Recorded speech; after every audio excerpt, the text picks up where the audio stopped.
할렐루야. 오늘도 주님을 사랑하는 마음으로 이 예배의 자리에 오신 여러분들을 환영합니다. 마음과 정성을 다하여 드리는 예배를 하나님께서 기쁘게 드리는 심령과 삶 속에 하늘의 은혜와 능력으로 충만케 채워주실 줄 믿습니다. 오늘은 주일 가운데 특별히 부활주일로 지킵니다. 주일은 예수님께서 십자가에 죽으신 지 3일 만에 부활하는 것을 기념으로 하는 그런 날입니다. 유대인이 안식일로 지키는 토요일이죠. 토요일 전날인 금요일에 죽으시고 안식 후 첫날 새벽에 부활하신 것을 기념하는 날이 바로 주일입니다. 그리고 오늘은 특별히 부활주일로 지키는데 그 이유는 예수님께서 십자가에서 죽으시고 부활하신 시기가 유대인들의 유월절이기 때문에 그래요. 유대인들의 유월절인데 유대인의 유월절은 니산월 14일인데 이 니산월이라는 것은 유대인들에게 1월 처음으로 시작하는 날인데 양력으로 따지면 지금의 3월에서 4월에 해당되는 그런 날짜입니다. 그러니까는 이 유월절이 해마다 바뀌기 때문에 우리나라의 음력처럼 해마다 바뀌기 때문에 이 부활절도 해마다 달라집니다.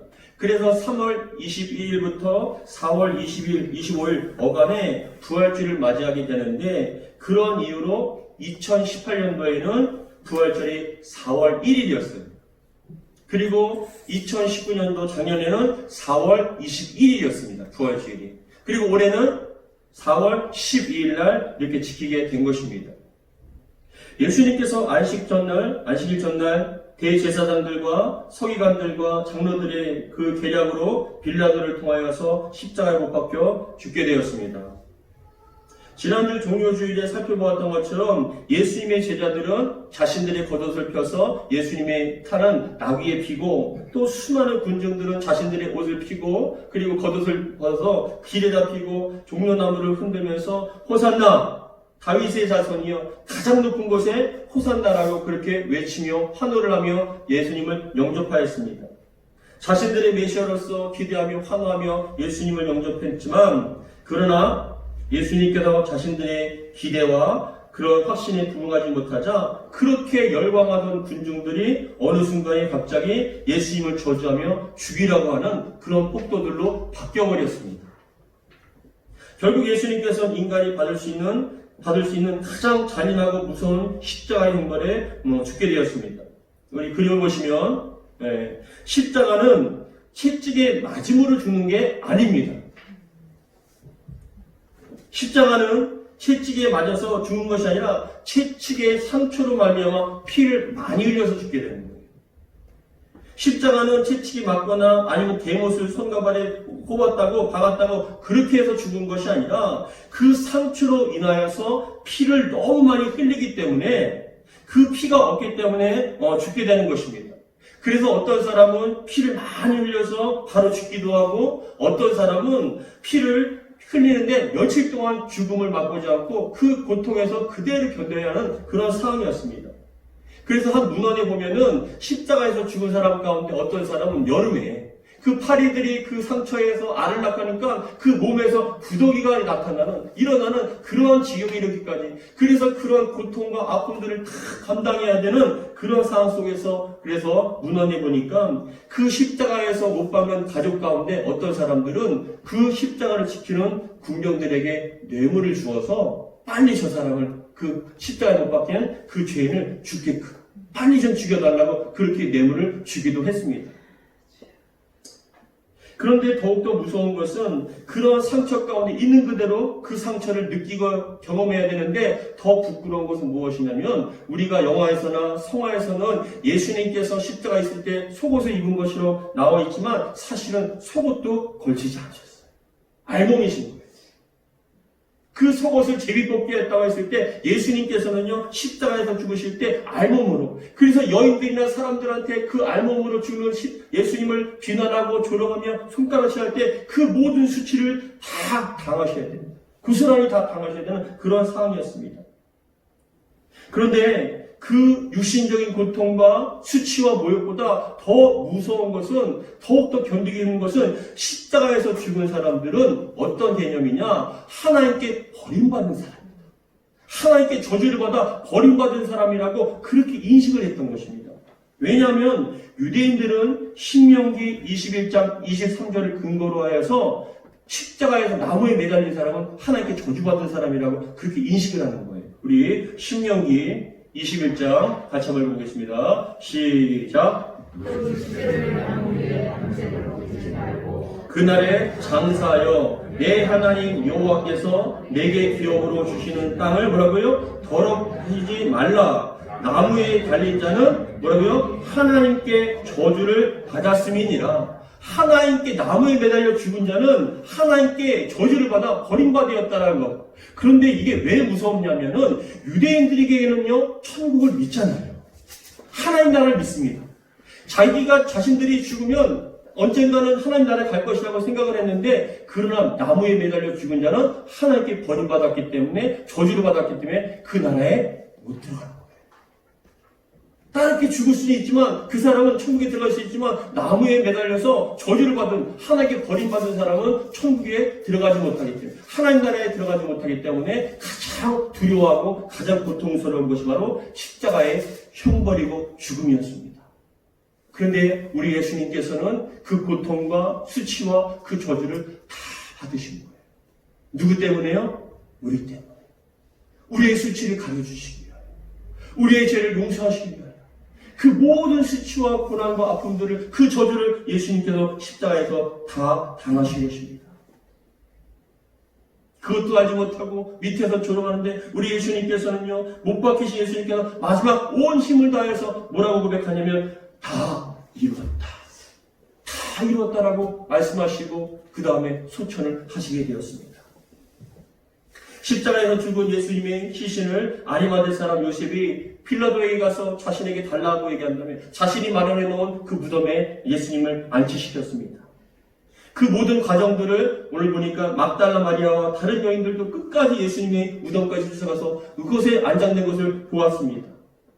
그리고 안식구 첫날 새벽이 되어서 예수님의 무덤을 다시 찾아왔습니다. 오늘 본문은 아니지만 28장 1절로부터 4절까지 같이 한번 읽어보겠습니다. 시작. 안식일이 다 지나고 안식구 첫날이 되려는 새벽에 막달라 마리아와 다른 마리아가 무덤을 보려고 갔더니 큰 지진이 나며 주의 천사가 하늘로부터 내려와 돌을 굴려내고 그 위에 앉았는데, 그 형상이 번개 같고 그 옷은 눈같이 희거늘. 지키던 자들이 그를 무서워하여 떨며 죽은 사람과 같이 되었더라. 아멘. 안식구 첫날 새벽에 막달라 마리아와 다른 마리아가 예수님이 장사된 무덤을 찾아왔습니다. 그런데 큰 지진이 나며 주의 천사가 하늘로부터 내려와 돌을 굴려놓고 그 위에 앉아 있었습니다. 마태는 천사들의 형상이 마치 번개 같고 그 옷은 눈같이 희다라고 설명을 하고 있습니다. 그런데 예수님의 무덤에는 여인들만 있었던 것이 아니라 무덤을 지키는 군사들도 함께 있었습니다. 근데 그 군사들 앞에 천사가 보였던 거예요. 큰 지진이 일어나고 하늘에서 큰 흰옷을 입은 광채를 내는 천사가 내려와 그 위에 있는 것을 보고 두 눈으로 직접 본 군사들은 뭐라고 표현하냐면, 4절에 보니까 지키던 자들이 그를 무서워하여 떨며 뭐라고요?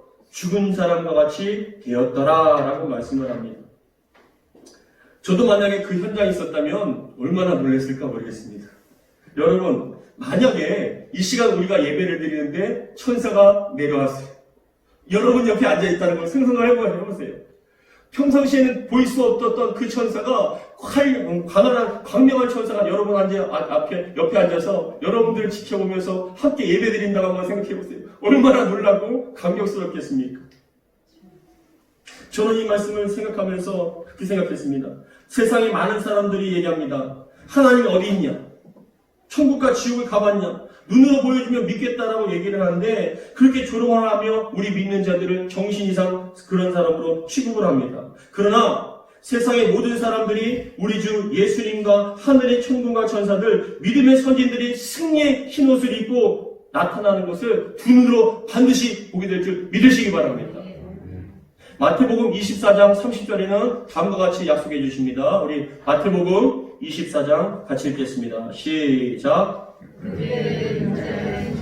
하늘에서 보이겠고 그때에 땅의 모든 족속들이 통곡하며 그들이 인자가 구름을 타고 능력과 큰 영광으로 오는 것을 뭐라고요? 보리라. 보리라. 사람들은 얘기합니다. 그게 있냐? 천국이 있냐? 예수님이 있냐? 정말 뭐 그런 지옥이 있냐? 보여주면 믿겠다. 여러분 반드시 보게 될 줄 믿습니다. 반드시 두 눈으로 보게 될 줄 믿습니다. 예수님을 청에 찌른 그 사람들도 재림의 예수, 영광의 왕이신 그 예수님을 보게 될 줄 믿습니다. 그래서 여러분 저는 하루빨리 이 날이 오기를 간절히 사모합니다. 주님께서 오실 그날. 그때는 우리의 믿는 자들의 최고의 영광의 날이고 승리의 날이 될 줄 믿습니다. 하늘에서 내려온 천사는 두 여인에게 말합니다. 우리 5절과 6절 같이 한번 읽어보겠습니다. 시작. 천사가 여자들에게 말하여 이르되 너희는 무서워하지 말라. 십자가에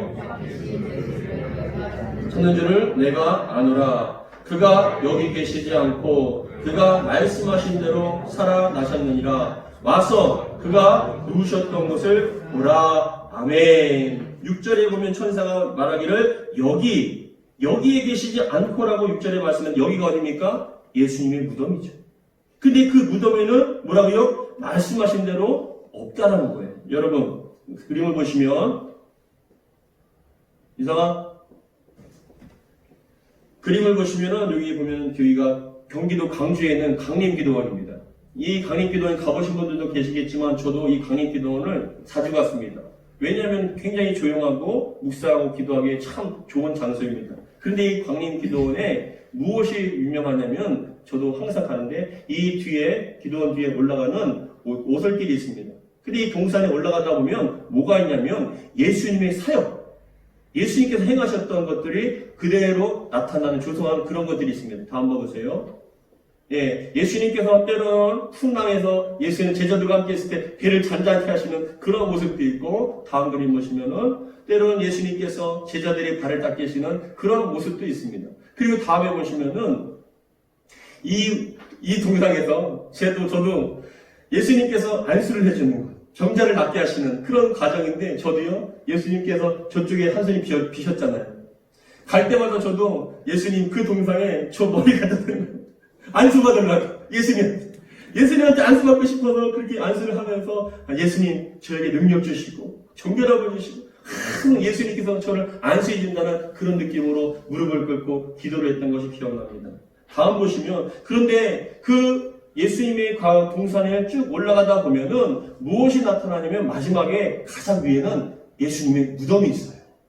예수님의 무덤이에요. 근데 이 예수님의 공터에 가장 높은 곳의 공터에 예수님의 무덤이 있고 이 여인들이 바로 마리아와 여인들인데 이 무덤에 저도 들어가 봤는데 그 무덤에 뭐가 있을까요? 그 무덤 동굴처럼 생긴 그 무덤 안에 뭐가 있을까요, 여러분? 아무것도 없다. 할렐루야. 옆에 계신 게 바로 예수님이 부활하신 것을 다 나타나는데 저는 그걸 보고 또 예수님 앞에 그 예수님의 손을 붙잡고 예수님 감사합니다. 부활해 주셔서 감사합니다. 죽음을 이겨주셔서 감사합니다라고 눈물을 흘리면서 기도했던 내가 생각이 납니다. 사랑하는 성도 여러분, 우리 예수님께서는 죽음을 이기시고 사망의 권세를 이기시고 부활하심을 믿으시기 바랍니다. 예수님께서 부활하심을 6절에 보니까 그가 여기 계시지 않고 뭐라고 얘기합니까? 그가 말씀하신 대로. 따라하겠습니다. 그가 말씀하신 대로. 예, 주님께서 말씀하신 대로 된 겁니다. 살아생전에 제자들에게 세 차례나 나는 죽음으로 끝나는 것이 아니라 반드시 살아날 것이라고 얘기했는데 그때는 제자들이 깨닫지 못했어요. 다시 살아나는 것이 무엇인가라고 생각을 했습니다. 그런데 여러분 마태복음 20장 같이 한번 읽어보겠습니다. 시작. 예루살렘으로 올라가노니 인자가 대제사장들과 서기관들에게 넘겨짐에 그들이 죽이기로 결의하고 이방인들에게 넘겨주어 그를 조롱하며 채찍질하며 십자가에 못 박게 할 것이나 뭐라고요? 제3일에 살아나리라. 할렐루야. 말씀대로 이루어진 줄 믿으시기 바랍니다. 여러분 예수님께서 말씀하시면 그대로 되는 거예요. 우리 하나님께서 태초를 만들 때, 천지를 창조할 때 말씀으로 천지를 창조하시고 말씀으로 사람들을 살리시고 말씀으로 역사하셨던 것처럼 이 성경에 있는 모든 말씀들을 여러분 믿음으로 받아들이시기 바랍니다. 말씀대로 이루어질 줄 믿습니다. 그렇기 때문에 여러분 아멘으로 화답하고 마음으로 믿으면 그 말씀이 역사해서 여러분 삶 가운데 그대로 이루어지게 될 줄 믿습니다. 세상에는 지금도 수많은 이단들이 있습니다. 우리나라에도 재림주와 재림예수가 얼마나 많은지 모릅니다. 이들은 하나같이 자신은 죽지 않고 다시 살아날 것이라고 부활할 것이라고 호언장담합니다. 지금도 이완이는 자신은 안 죽는다. 자신은 절대 죽지 않는다.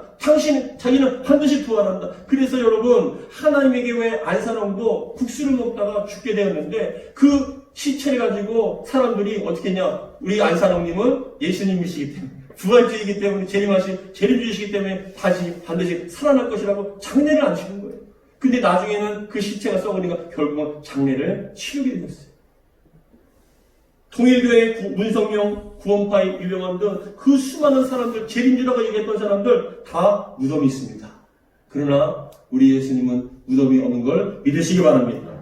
왜냐? 우리 예수님께서는 신이시고 완전한 구원자이시기 때문에 그래서 우리 예수님께서는 절대로 무덤이 없고 말씀하신 대로 다시 살아나셨다는 것입니다.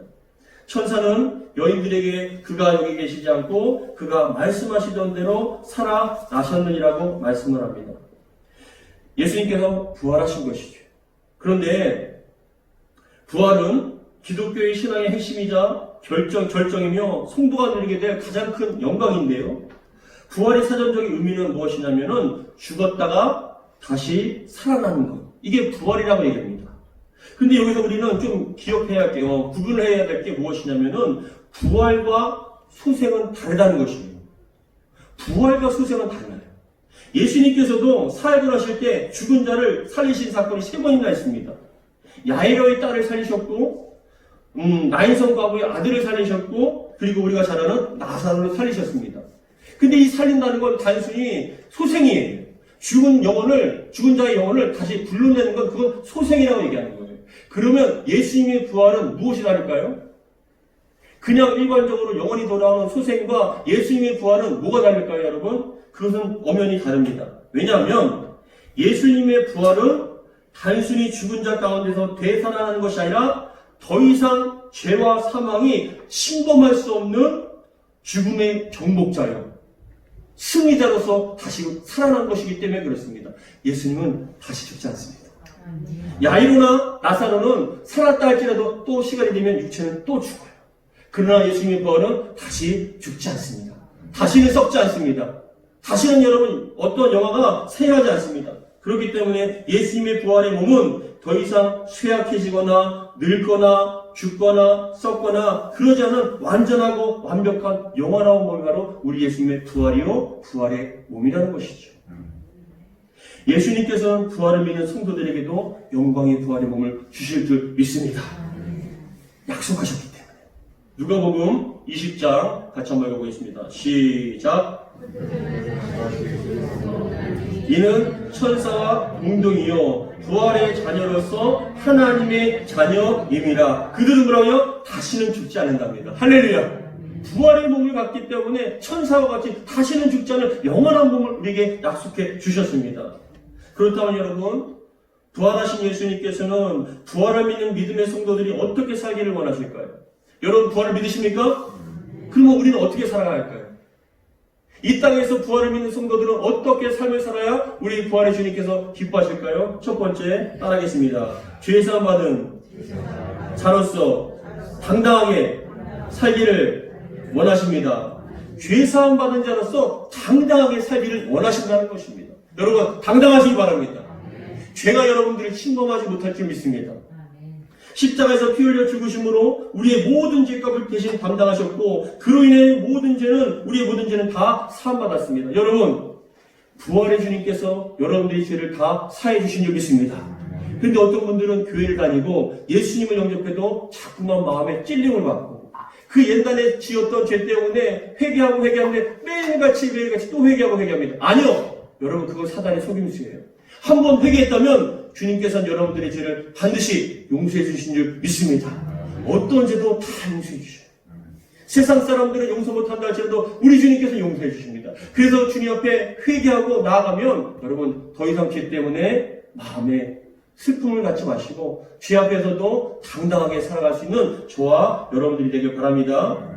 두 번째, 우리가 어떻게 살아가느냐 따라하겠습니다. 더 이상 죽음을 두려워하지 않기를 원하십니다. 더 이상 죽음을 두려워하지 않기를 원하십니다. 죽음은 모든 사람들에게 아픔과 고통을 가져다 줍니다. 사랑하는 가족이나 친척 그리고 가까운 사람의 죽음의 소식을 접했을 때는 참 어렵습니다. 마음이 힘듭니다. 평상시 아무리 강한 사람도 막상 죽음 앞에 서면 두려워하기 마련입니다. 예전에 아는 목사님의 아버님이 소천을 하셔서 장례식장에 가게 되었습니다. 그 목사님의 아버님이 소천하셨다고 그 장례식장을 찾아가는데 저는 지금도 잊혀지지 않는 그러한 광경을 목격했는데 지금도 잊혀지지 않아요. 어떤 일이 있었냐면은 제가 장례식장에 들어가는데 장례식장에서 마침 그때 관을 들고 나오시는 분들이 우리를 본 거예요. 근데 사람들이 관을 들고 오는데 그 뒤에서 따르는 가족들이 아내와 자녀였던 것 같아요. 정말로 막 거의 쓰러질 정도로 울부짖으면서 뭐라고 얘기했냐면 지금도 기억이 납니다. 여보! 아빠라고 소리를 지르면서 우리 아빠 불쌍해서 어떻게 하라고 얘기를 하면서 이제 헤어지면 우리 아빠 영원히 못 보는데 어떻게 하라고 그렇게 울부짖는 거예요. 우리 아빠 다시는 못 볼 텐데 우리 아빠 다시는 이제 못 보는데 어떻게 하라고 그렇게 울부짖고 소리를 지르면서 막 합니다. 너무너무 슬프게 울고 막 그 관을 붙잡고 막 안 울려고 합니다. 거의 기절할 정도로 그렇게 막 슬프게 막 웁니다. 참 많이 슬프구나라는 생각이 들고 그 목사님의 아버님 소천하신 그 빈소에 들어갔는데 초라하신 거예요. 근데 그 목사님의 아버님이 장로님이셨어요. 근데 그 장로님이 돌아가시기 전에 가족들을 모아놓고 아내와 자녀들을 모아놓고 뭐라고 얘기하셨냐면 저한테 얘기해 주신 게 그 장로님이 돌아가시기 전에 얘기했답니다. 얘들아, 예수 잘 믿다가 천국에서 다시 보자. 예수 잘 믿다가 천국에서 다시 보자. 여러분, 육신의 죽음은 잠시 헤어짐이 있어도 우리 믿는 자에게는 영원한 이별은 없는 줄 믿으시기 바랍니다. 우리 예수님께서 죽음을 극복하시고 우리 믿는 자들은 다시 천국에서 만나게 될 줄 믿습니다. 그렇기 때문에 여러분 죽음을 두려워하지 마세요. 죽음으로 끝나는 것이 아니라 우리가 가야 할 곳이 있습니다. 영원한 천국에서 저와 여러분들은 다시금 만나게 될 것이고 우리의 사랑하는 가족들은 다 다시 만나게 될 줄 믿습니다. 그렇기 때문에 여러분 죽음을 두려워하지 마세요. 지금 우리나라뿐만이 아니라 전 세계적으로 퍼져 있는 그 코로나가 여러분 왜 두렵습니까? 단순히 전염돼서 두렵습니까? 아니죠. 그 코로나를 두려워하는 이유는 단순히 병에 걸릴 뿐만이 아니라 혹시라도 죽을까봐. 혹시라도 내가 죽을까봐 그래서 두려워하는 거예요. 그런데 여러분 만약에 그 코로나를 완벽하게 치유하는 백신이 개발되어서 그 백신을 맞기만 하면 더 이상 병이 아프지 않다면 여러분 코로나를 두려워할까요? 안 두려워할까요? 두려워하지 않겠죠. 그냥 단순한 감기처럼 약을 먹으면 백신을 맞으면 낫겠다는 그런 상황이라면 여러분 코로나를 두려워할 필요가 없습니다. 마찬가지로 우리 예수님께서 사망을 이기신 줄 믿습니다. 우리의 삶의 진정한 승리가 되어주셔서 그 사망과 죽음이라는 그런 두려움 가운데 우리를 공포로부터 해결해 주신 영원한 백신이 되어서 우리를 구원해 주신 줄 믿습니다. 예수님께서 말씀하시기를 나는 부활이요 생명이라고 말씀하셨어요. 우리 요한복음 11장 25절 같이 읽겠습니다. 요한복음 11장 시작. 요한복음 11장입니다. 시작. 예수께서 이르시되 나는 부활이요 생명이니 나를 믿는 자는 죽어도 살겠고. 예수님께서 죽음의 백신이 되어 있어요. 여러분들의 모든 것들이 영원한 죽음이 아닌 다시 살아날 수 있는 그런 은혜로서 여러분들을 살려주신 줄 믿습니다. 우리 믿음의 사람들은 다시 살아나는 부활의 영광이 있습니다. 그렇기 때문에 우리는 죽음을 두려워할 것이 아니라 죽음 앞에서도 당당하게 살아갈 수 있는 그러한 은혜가 있길 바랍니다. 세 번째, 우리는 어떻게 살아가야 하냐? 따라하겠습니다. 날마다 성령의 충만함을 받고 하나님께 소망을 두자. 여러분, 그렇습니다. 제가 설교를 준비하면서요 그런 생각을 해봤습니다. 왜 이렇게 힘들까? 왜 이렇게 힘들까? 며칠 전부터 제 마음속에 참 우울했어요. 너무 우울하고 답답하고 정말 숨쉬기조차도 고통스러운 그런 상황이었습니다. 여러 가지 이유가 있겠지만 참 이 땅에서 사는 것이 참 힘들었어요. 그런데 오늘 새벽에 부활의 날을 주일을 맞아 새벽에 기도를 하다가 하나님 왜 이렇게 사는 게 힘듭니까? 왜 이렇게 어렵습니까? 모든 것이 전 세계적으로 경제적으로나 육체적으로나 정신적으로나 사는 게 너무나 힘듭니다 라고 그렇게 고백을 하는데 여러분 왜 힘들까요? 힘들면 힘들수록 하나님을 바라보더라고요. 이 세상에 정이 떨어지면요 하나님 바라봅니다. 하나님께서는 그걸 원하시는 것 같아요. 이스라엘 백성들이 400년 동안 이집트에서 잘 먹고 잘 사는 여러분 나가기를 원했을까요? 아니면 거기서 살기 원했을까요? 노예 생활을 했기 때문에 삶이 너무나 힘들었기 때문에 빨리 하나님의 땅, 약속의 땅, 가나안 땅에 가고 싶었던 것이에요. 우리의 삶이 왜 힘듭니까? 이 땅에 마음 두지 않기 위해서. 지긋지긋한 이 지옥 같은 세상을 벗어나서 영원한 천국을 바라보며 천국을 향해서 살아갈 수 있는 그런 삶을 살기 위해서 믿음의 사람들이 되기 위해서 이 땅에 여러분들의 삶은 지옥과 같이 어렵고 고통스러운 삶의 연속이라는 것입니다. 부활의 주님을 믿으시고 부활의 소망이 있으신 사랑하는 성도 여러분, 이 땅에 소망이 있으십니까? 잘 살고 싶어도 행복하고 싶어도 자꾸만 어려움들이 나오는 이 세상 우리 주님께서 말씀하십니다. 이 땅에 소망 두지 말고 하늘의 소망, 천국의 소망. 그 천국은 너희들의 것이다. 사랑하는 성도 여러분, 그렇기 때문에 이 땅에서 우리는 고난받고 육신적인 고난과 정신적인 고난과 삶의 여러 가지 고통으로 말미암아 불을 짓고 기도할 때 그 상황 속에 우리는 하나님을 바라보고 천국을 소망하게 됩니다. 사랑하는 성도 여러분, 날마다 성령 충만함을 받아 영혼이 활짝 열려서 믿음의 주 온전케 하시는 예수님을 바라볼 뿐만 아니라 우리의 마지막 영혼의 정착점인 천국을 바라볼 수 있는 저와 여러분 되기를 주의 이름으로 축복합니다.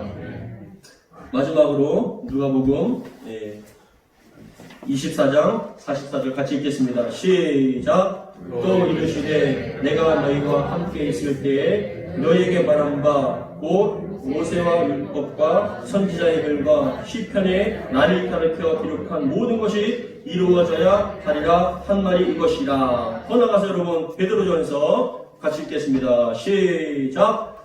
너희는 그를 죽은 자 가운데서 살리시고 영광을 주신 하나님을 그리스도로 말미암아 믿는 자니 뭐라고요? 너희 믿음과 소망이 하나님께 있게 하셨느니라. 사랑하는 성도 여러분, 부활 주일입니다. 예수님께서 죽음과 사망의 모든 권세를 끊으시고 부활하셨습니다. 부활을 믿는 저와 여러분들에게 우리 주님과 같이 부활의 영광의 몸을 반드시 주실지 믿습니다.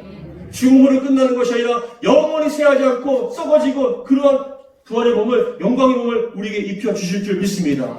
그 영광을 바라보면서 우리는 이 땅에서 날마다 주님을 바라보고 죽음 앞에서도 당당하며 세상을 바라보는 것이 아니라 주님을 바라보며 소망 가운데 살아갈 수 있는 저와 여러분 되기를 주의 이름으로 축복합니다. 여러분 낙심하셨습니까? 힘드십니까? 주님 바라보십시오. 주님께서 여러분에게 영광의 부활을 약속해 주셨습니다. 기도하겠습니다.